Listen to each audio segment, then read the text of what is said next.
The BJP MP and senior advocate Mahesh Jethmalani has made some startling claims concerning the Hindenburg attack on the Adani group. In a long post on social media, on X, Mahesh Jethmalani has claimed a China link to the short sellers attack on the Adani group. He says that the SEBI notice to Kotak Mahindra Bank over the attack has exposed this Chinese role.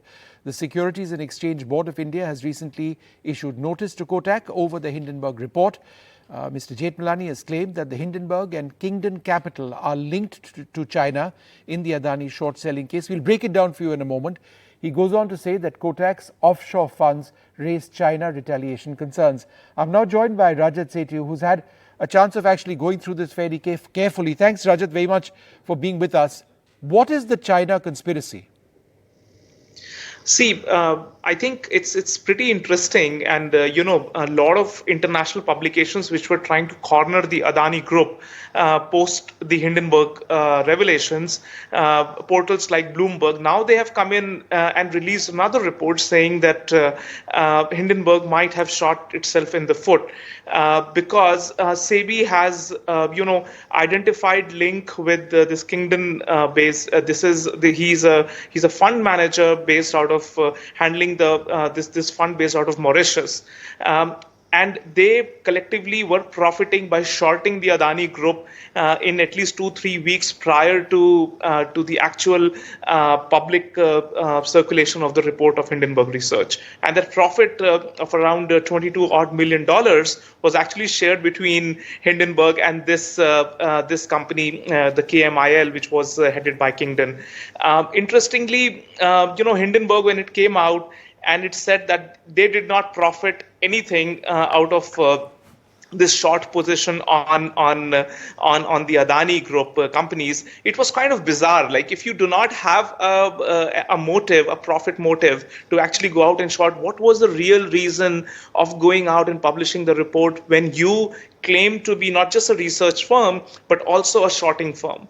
So I think that gave some kind of an opening that there are other connections which are driving the motives of Hindenburg publication and not just profit motive. And then this entire maze of how the Chinese interests are connected through this Chinese American person called Anla Cheng, how he was involved. And Anla Cheng is under US Senate investigation.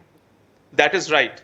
So all in all, Adani Group has consistently been under attack by Chinese nefarious interests, right from the Adani Group's investment in Australia to Sri Lanka, and more recently in Israel, Haifa. In the Haifa port acquisition.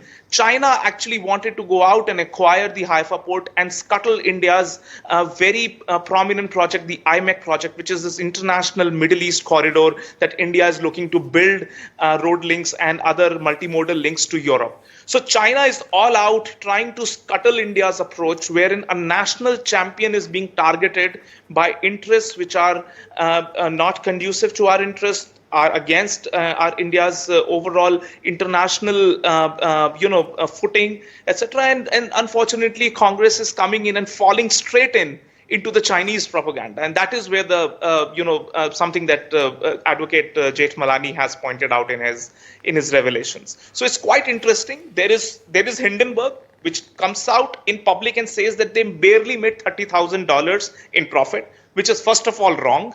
Second, Hindenburg says that we publish a report and we do not have profit motives. Then why did you publish it?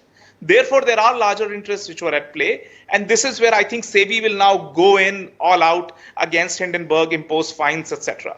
So we are going to see, after this entire detailed investigation is done, you will understand that the true actors who are playing against India's interest, who were involved in this entire conspiracy, which eroded the investor money up to the tune of $150 billion. Raja, thank you very much for joining us with those details and breaking it down for us. Lots of other details likely to emerge on this. Thanks very much indeed.